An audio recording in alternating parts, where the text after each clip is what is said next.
नमस्कार, the India top देख रहे हैं। मैं हूं आपके साथ बिरजू सिंह। संभवतः 20 तारीख को नीतीश कुमार पुनः मुख्यमंत्री पद की शपथ लेने जा रहे हैं।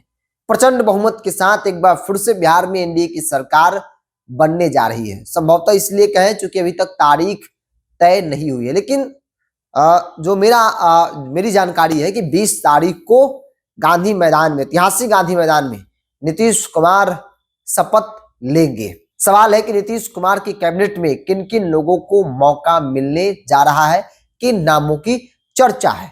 देखिए, चर्चा सबसे अधिक चिराग पासवान के संदर्भ में हो रही है, उनकी पार्टी के संदर्भ में हो रही है, और उपेंद्र कुशवाहा की पार्टी के संदर्भ में हो रही है। क्योंकि बीजेपी के अंदर मैक्सिमम रिपीट किए जाएंगे, कुछ नाम, कुछ नए चेहरे को मौका मिलेगा।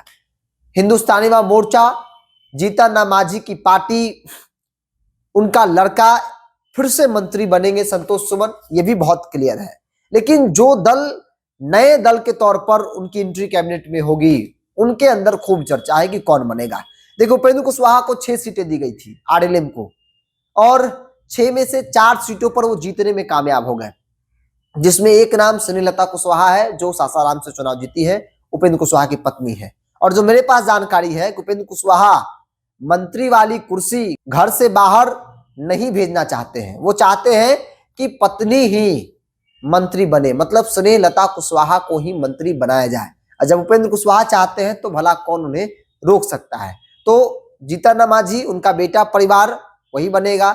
उपेंद्र कुशवाहा परिवार, उनकी पत्नी मंत्री बनेगी। अब बात कर लेते हैं चिराग पासवान की।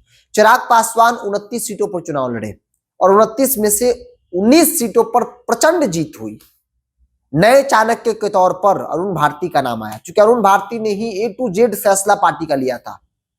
टिकट बांटने से लेकर किस रणनीति पर काम करना है, किसको मनाना है, किस समीकरण को साधना है, कैसे कैंपेन करना है, तमाम चीजों की जिम्मेवारी और जवाबदेही अरुण भारती की थी। अरुण भारती 100% उस पर खड़े उतरे, और इसीलिए उन्हें नए चाणक्य के तौर पर उनको जो है प्रेजेंट किया जा रहा है। पार्टी की इतनी बड़ी जीत का श्रेय जो है वो चिराग पासवान को लोग कम दे रहे हैं, अरुण भारती को ज्यादा दे रहे हैं। क्योंकि चिराग पासवान तो प्रचार प्रसार के तमाम सीटों पर लगे थे, लेकिन पूरा फैसला, पूरी रणनीति, कब क्या कैसे कौन, सब कुछ जो है अरुण भारती के हाथ में था। अरुण भारती ने बखूबी उसे निभाया भी, अरुण भारती उसमें सफल रहे। अब 29 सीटों में से 3-4 नाम ऐसे हैं जिन नामों की चर्चा हो रही है कि इन्हीं 3-4 में से 3 को मंत्री जो है वो बनाया जा सकता है। चूंकि चिराग पासवान के कोटे से, उनकी पार्टी कोटे से 3 मंत्री नीतीश कैबिनेट में होंगे। अब वो 3 कौन होंगे, एक बार नामों पर, संभावित नामों पर चर्चा कर लेते हैं। इस लिस्ट में पहला नाम राजू तिवारी का है। पार्टी के प्रदेश अध्यक्ष हैं और विधायक दल के नेता चुने गए हैं।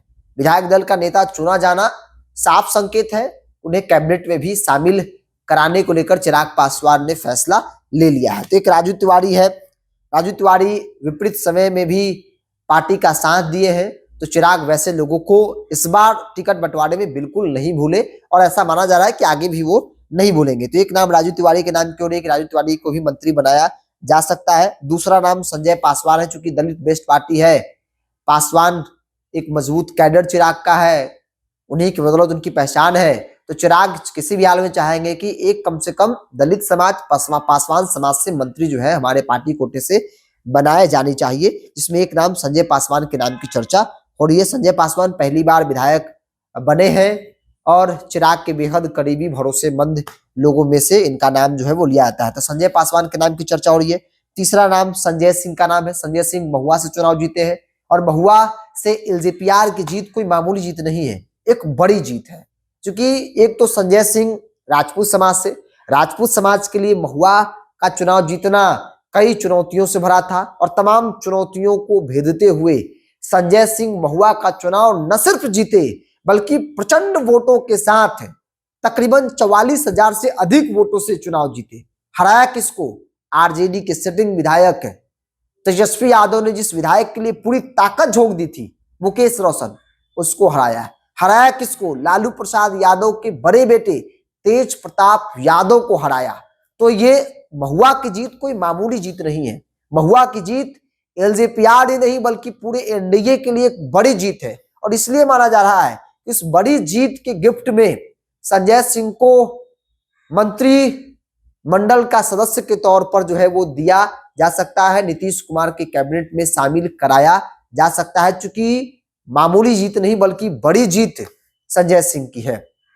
लालू परिवार, जिस सीट पर लालू परिवार ने पूरी ताकत झोंक दी, उस सीट पर लालू प्रसाद यादव की पार्टी आरजेडी को शिकस्त देना, वो भी 40-45 हजार वोटों से, कोई छोटी मोटी बात है नहीं। तो संजय सिंह के नाम की चर्चा भी हो रही है कि संजय सिंह को चिराग गिफ्ट के तौर पर मंत्री पद जो है वो दे सकते हैं। और चिराग जब कैंपेन कर रहे थे उस दौरान उन्होंने कहा था कि आप लोग जिताइए, हम इनको बड़ी जिम्मेदारी जो है वो देंगे। तो इन तमाम नामों की चर्चा एलजेपीआर के अंदर हो रही है। इसके अलावा एक संगीता देवी है, बलरामपुर से लेफ्ट के गढ़ से चुनाव जीती है, उनके नाम की भी हो रही है कि संगीता देवी को भी मौका मिल सकता है। तो हमने आपको 4 नाम एलजेपीआर से बताए, एक राजू तिवारी, दूसरा संजय पासवान, तीसरा संजय सिंह, और संजय सिंह के अलावा चौथा नाम संगीता देवी बलरामपुर कटिहार से वो चुनाव जीतकर आई है। लेफ्ट के गढ़ महबूब आलम तकरीबन 8 बार के विधायक हैं और उनको शिकस्त देकर लेफ्ट के गढ़ को खत्म करके चुनाव जीती है। तो ये भी कोई मामूली जीत नहीं है। इन 3-4 नामों की चर्चा है। एलजेपीआर कोटे से संभवतः 3 मंत्री जो है वो नीतीश कैबिनेट में बनाए जा सकते हैं, जिनमें इन तमाम नामों की चर्चा इस वक्त हो रही है। बहरहाल आप क्या मानते हैं? आप अपनी राय को कमेंट्स बॉक्स में रखिए। इस पूरी रिपोर्ट में इतना ही। बहुत बहुत धन्यवाद।